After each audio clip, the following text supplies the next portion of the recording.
جی صاحب آپ ہم کو یہ بتائیے، لال رومال والے کو آپ نے ایسا کیا کہا وہ کسی جی کو پکڑتا ہی نہیں ہے ابھی؟ جی حضرت دیکھیے، ایکچوئل وہ جب جو کیفیت ہوئی تھی، کیونکہ وہ جی بیچارہ جو ہے بھولے بھالے لوگوں کو پکڑتا تھا، اور جو ہے کوئی ہاں پیلے کپڑے پہن لیا تو ان کو پکڑ لیا، کوئی لال کپڑے پکڑ لیا تو ان کو پہن لیا، پکڑ لیا ان کو پکڑ لیا، پگڑی کو دیکھا پکڑا، ٹوپی کو دیکھا پکڑا، اور ہر ایک جو ہے یہ سوچتا تھا کہ بھائی ہم اس کا جواب دینا شاید ایک بہت بڑا مسئلہ ہو جائے گا، ٹینشن ہو جائے جی گی، مسئلے خراب ہوں گے۔ لیکن جب جی ہم جی تو خیر اس کو ہم نے نہیں چھیڑا تھا، کیونکہ ہم تو دربار رسالت صلی اللہ علیہ وسلم میں ایک غلام کی صلی حیثیت اللہ سے، علیہ وسلم۔ خادم کی حیثیت سے، ایک سگ کی حیثیت سے ہم وہاں پہنچے تھے۔ لیکن بے جب شک۔ ہم عشاء کی نماز پڑھ کے، ہمارا پہلا دن تھا، ہم واپس نکل رہے تھے، تو وہ جی شخص جو جی ہے پیچھے سے دو لوگوں کو بھیجا، ان لوگوں نے شیخ صاحب السلام علیکم کہا، ہم واپس جب پلٹے تو تقریباً وہ 12-15 آدمی، یعنی کہ پورے 15 لال رومال وہاں پر آلریڈی پہلے سے جو ہے اس حقیر کا انتظار کر رہے تھے تاکہ اس کو پکڑا جائے، اس کو رسوا کیا جائے۔ لیکن جب جی میں جی پکڑا ملا تو وہ لوگ مجھے اوپر لے جانے لگے، جہاں پر وہ لے جا کے فرسٹ فلور پہ لوگوں سے کاروائی کرتے ہیں۔ لیکن میں نے جی کہا جی بھائی ہم کیوں آئیں گے، نہیں آئیں گے، ہم نیچے بیٹھ کے بات کریں گے۔ اور جب نیچے بیٹھ کے بات کرنا شروع کرے تو ان کے اتنے احمقانہ اور اتنے بے وقوف پن کے سوالات تھے بزرگوں کے تعلق سے، حتیٰ کہ وہ شخص یہ سوال کرنے لگا کہ آپ لوگ غوث اعظم کیوں کہتے ہیں، اور جو ہے آپ لوگ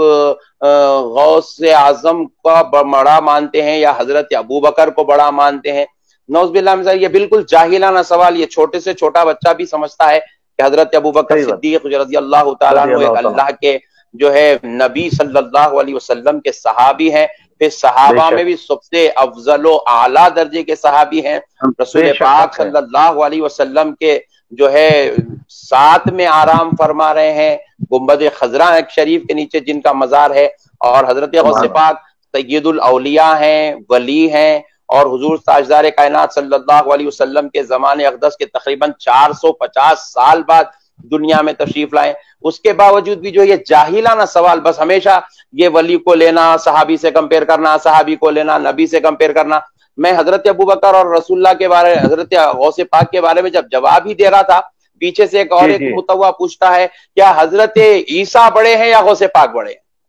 یہ لو، اللہ ارے میاں تو صحابی سے جب تقابل نہیں ہو سکتا تو نبی سے ان کا تقابل کر رہا ہے۔ تو جب یہ اس قسم کی جاہلانہ باتیں ہوئی تو اس کے بعد ان لوگوں نے وہ خود اتنی، میں تو یہ سمجھتا ہوں کہ یہ میرے آقا کی نالین پاک کا صدقہ ہے، میرے بے غوث شک پاک کی نالین کا صدقہ ہے، اللہ تعالیٰ نے اس مقام پہ بلایا اور ان کے ان احمقانہ سوالوں کے ذریعے ان کو رسوا کیا۔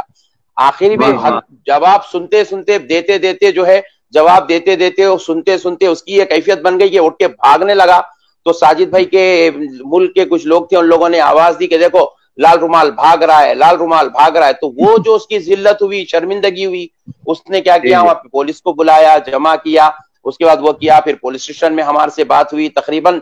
2 گھنٹے تک ہماری جو ہے کاؤنسلنگ چلتی رہی۔ اور کیونکہ میں بھی وہاں پر اپنے چاہنے والے تھے، ان کو بھی میں بلایا، پھر بات چیت ہوئی، سارا مسئلہ بعد میں پھر اس کو بلایا گیا تھا۔ لیکن جب وہ آیا پھر ہمارے اوپر کچھ غیر غلط باتیں کرنے کے لیے، لیکن اس وقت تک کیونکہ مسئلہ حل ہو چکا تھا پولیس اسٹیشن میں، تو پولیس والوں نے اس کو جھڑکیاں دے کر وہاں سے ہکال دی۔ مطلب وہ ان کی بھی یہ بات معلوم تھی کہ یہ شخص بس یہی کرتا ہے، لوگوں کو پکڑتا ہے، سناتا ہے۔ لیکن ہم اپنے چینل کے ذریعے سے عوام تک ایک بات میں پہنچانا چاہتا ہوں۔ دیکھیے جی یہ جی جو لال رومال ہو یا پھر یہ کوئی بھی رومال ہو، ان کا وہاں پر کسی کے عقائد میں مداخلت کرنا یہ ان کی نوکری نہیں ہے۔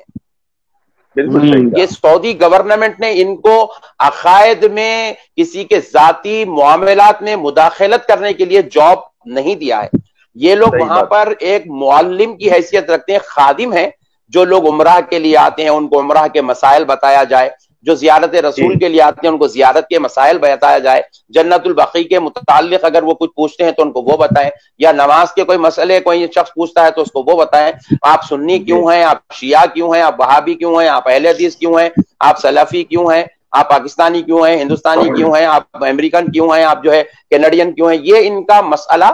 نہیں ہے۔ اور یہ پوچھتے ہیں، وہاں کی گورنمنٹ ان کی زبان سے واقف نہیں ہے، اور وہ لوگ سمجھتے ہیں کہ بیچارہ بندہ ہمارا بہت اچھا جاب کر رہا ہے لہٰذا اس کی تھوڑی سیلری بڑھا دیں گے۔ لیکن جب اس کا چٹا کھلا تو پتا چلا کہ یہ جاب نہیں کر رہا ہے بلکہ سعودی عرب گورنمنٹ کو پوری دنیا کے اندر بدنام کر رہا ہے،